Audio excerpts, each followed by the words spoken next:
नया पाकिस्तान या महंगा पाकिस्तान? इमरान खान के नए पाकिस्तान को पाकिस्तानियों के लिए इतना महंगा कर दिया गया है कि यहां किसी चीज को सस्ता बेचना बाकायदा एक जुर्म डिक्लेयर कर दिया गया है। जी हां, लाहौर के करीब रायवंड में एक सब्जी फरोश के खिलाफ मुकदमा महज इसलिए काट दिया गया कि वो सल्तनत इमरानिया में सब्जियां सरकारी रेट्स के मुकाबले में सस्ती बेच रहा था।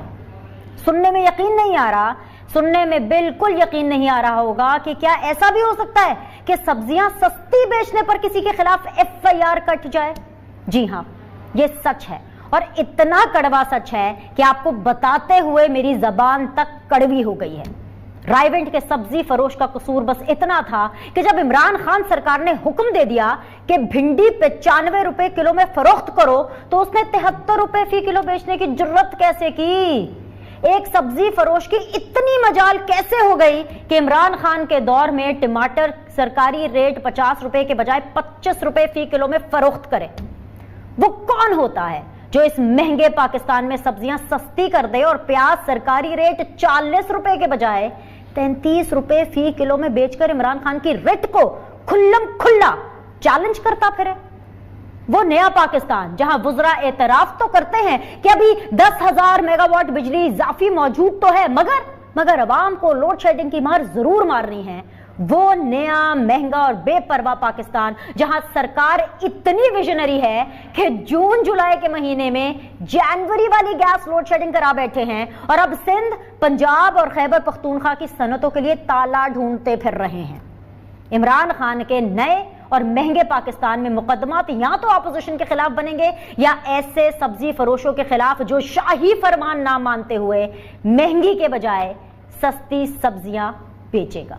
आपको ये सुनने में कैसा लग रहा है कि यहाँ रायवंड में, और रायवंड से चाहे आप सिंध में रहते हो लेकिन रायवंड से आप सारे बहुत फेमिलियर होंगे कि रायवंड में यहाँ एक सब्जी फरोश के खिलाफ सस्ती सब्जी बेचने पर एक FIR कट गई। कैसा सिंध में बैठे हुए एक मिनिस्टर को कैसा लग रहा है सुनने में? ये आजकल तो ऐसी ऐसी चीजें सुनने में आती हैं कि वो समझ से जरा बालातर होती हैं। एक लेवल होता है स्टूप डाउन करने का, पर शायद अब कोई लेवल ही नहीं रहे। जो आपका ईवान खास है, ईवान बाला है पाकिस्तान का, वहां पर जब आप मनाजिर देखते हैं और सिंध वो असेंबली जिसमें से पाकिस्तान की रेजोल्यूशन पहली बार पास हुई थी, वहां पर आके अगर ये लोग सीटियां बजा सकते हैं, चीफ मिनिस्टर के कान में आके बाजे बजा सकते हैं, तो ये हरकतें भी मेरे ख्याल से इनके लिए कोई बहुत बड़ी बात नहीं होगी करना। तो there is so much going around, there is बहुत बहुत शर्मिंदगी होती है, बहुत शर्म आती है सोच के कि क्या होता है, क्या ये हाउस होते थे, क्या एक डिग्निटी होती थी एक member of the national assembly की, एक member of the provincial assembly की। वो हर चीज खत्म हो गई है। हर चीज को गिरा के इतने नीचे लेवल पे ले आए कि जहां पे फख्र होता था अपना सोच के कि आप ईवान बाला के मेंबर हैं, आपको लोगों ने वोट देके जिताया है, और आज वही सोचते हैं कि कहां पर हमारा स्टेचर आके लोगों ने गिरा के रख दिया है। गिरी चीजों का भी एक लेवल होता था, अब कोई कितना भी गिर सकता है। अब तो कोई लेवल ही नहीं बने गिरने की और गिर के रुकने की। लेकिन तैमूर तालपुर साहब, ये तो हमने रायवंड की और ओवरऑल बात की। मुझे ये जरूर बताएं कि सिंध असेंबली में जो आज हुआ, जिस तरह से ऑपोजिशन एक जमहूरियत का जनाजा निकालने के लिए चारपाई ले आई, स्पीकर तो आपके हैं, काफी कंट्रोल में रखने की कोशिश करते हैं पूरी की पूरी आपकी सिंध असेंबली को, लेकिन उनकी इजाजत के बगैर चारपाई सिंध असेंबली में आ कैसे गई? समझ से ये बात भी थोड़ी डिफरेंट है कि किस तरह से आए, किस तरह लाए, क्योंकि जो सिक्योरिटी हमारी है वो स्पेशल ब्रांच, एक डिपार्टमेंट है पुलिस का, स्पेशल ब्रांच के हवाले होती है। गाड़ियां वहां पर रुकती हैं, पर क्योंकि MPS का एक स्टेचर है, एक उनको प्रिविलेज है कि उनकी गाड़ियां को बगैर एक वारंट के सर्च नहीं किया जा सकता। अगर member of parliament, Sindh assembly हो या नेशनल असेंबली हो, वो ट्रैवल कर रहा है एयरपोर्ट पर भी, तो हमें वो एक ऑनर दिया गया है कि आपको स्कैनर नहीं लगा सकते, स्कैनर आपके ऊपर से पास नहीं कर सकते। अच्छा। पर अब जो ये हरकतें हैं, अब तो मजबूरन हमें शायद हाथ के साथ MPS को सर्च भी करना पड़ेगा, उनकी बॉडी सर्च भी लेनी पड़ेगी, अब तो उनकी गाड़ियों की डिक्की खोल के भी हमें चेक करनी पड़ेगी। तो ये खुद वही मैं बता रहा हूँ, मुझे शर्म आ रही है सोच के कि हम क्या हरकतें कर रहे हैं, और इसका रिपोर्केशन सिर्फ PTI पे थोड़ी पड़ेगा या उनके MPS पे थोड़ी पड़ेगा, ये तो सबके ऊपर पड़ेगा। We will all have to go below the line just because of these fools. I don't know, but अब कहाँ से मैं शुरू करूँ? मेरी तो समझ से बाहर है, आपकी पार्टी की सियासत भी जरा थोड़ी समझ से बाहर है, लेकिन यहाँ से शुरू कर लेते। आपको कैसा लगा जब आपको खबर सुनने में आई, FIR पता नहीं आपकी नज़र से गुजरी है कि नहीं गुजरी, कि हुकूमत ने, जो बुजदार सरकार है, उन्होंने पर्चा काट दिया उस सब्जी वाले के अगेंस्ट जो कि सस्ती सब्जी बेच रहा था, जिसके निर्ख जो है वो नॉर्मल सरकारी रेट से कम थे और काफ़ी कम थे, और वो खुश था।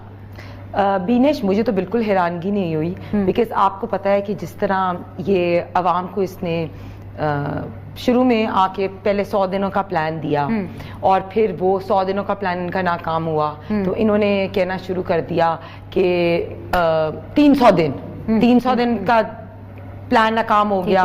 पहले कहना शुरू हो गया मेरे वज़रा जो हैं वो मुझे अच्छे नहीं मिले, फिर कहना शुरू कर दिया मेरी टीम मुझे अच्छी नहीं मिली, अवाम मुझे अच्छी नहीं मिली।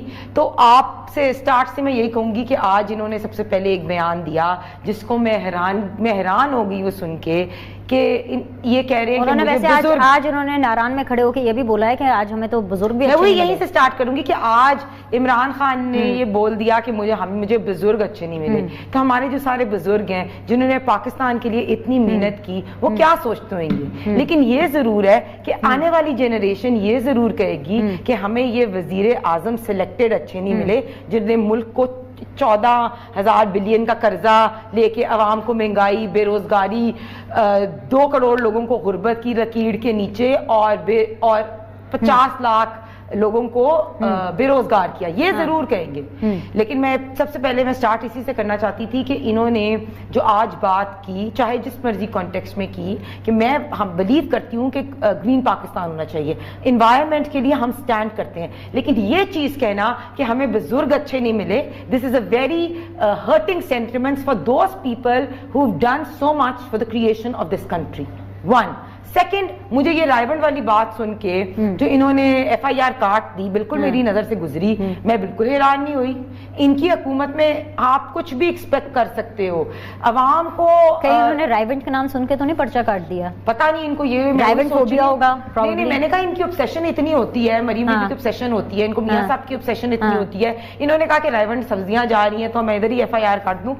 सीरियसली कुछ नहीं पता, लेकिन इस हुकूमत से आप कुछ भी एक्सपेक्ट कर रहे हैं। अगर एक गरीब बंदा है वो सब्जी बेच रहा है और सपोज उसके घर में कोई परेशानी है या उसने अपनी सब्जी आज कम प्राइस पे बेचनी है, नहीं उसका तो मौकफ, या मैं चाह रही थी उस्मान बसरा साहब भी आ जाए तो उसका मौकफ उनके सामने ही दे देती, लेकिन बता देती हूँ उनका जो सब्जी वाला उसका मौकफ है कि भाई मैं दूर किसी गांव से लाता हूँ सब्जी, मुझे सस्ते में पड़ती है इसलिए मैं सस्ते में। और ये बात होती है बीनेश, मार्केट रेट डिसाइड करता है। फॉर एग्जाम्पल इन्होंने एक सेट कर दी, पर एक बंदा फॉर एग्जाम्पल वो स्मार्टर है, वो अपनी रिसोर्सेज से बेहतर जगह से सब्जी ले आता है। और आपको पता है सबसे इंपॉर्टेंट क्या होता है, उसमें शायद मिडिल मैन दरमियान में नहीं होएगा, वो खुद सब्जी लेके आ जाता होगा। तो उसकी राइट है, अगर वो चाहता है कि लोगों को गरीब बाकी लोगों को कम प्राइसेस में, शायद वो मुनाफा इतना नहीं रखना चाहता होगा, शायद उसका मिडिल मैन नहीं होएगा दरमियान में। तो रादर देन अप्रिशिएटिंग, अभी हमने देखा महंगाई कितनी है मुल्क में, बेरोजगारी कितनी है, इन्फ्लेशन कितनी है। अब देखिए मियां साहब के टाइम में जब हम 2013 में आए, सबसे बड़ी जो प्रॉब्लम थी वो थी दहशतगर्दी और वो थी लोड शेडिंग। इन्होंने क्या किया, ये इतनी नाअहल हुकूमत थी, इनकॉम्पिटेंट, कि इन्होंने बिजली की लोड शेडिंग कर दी।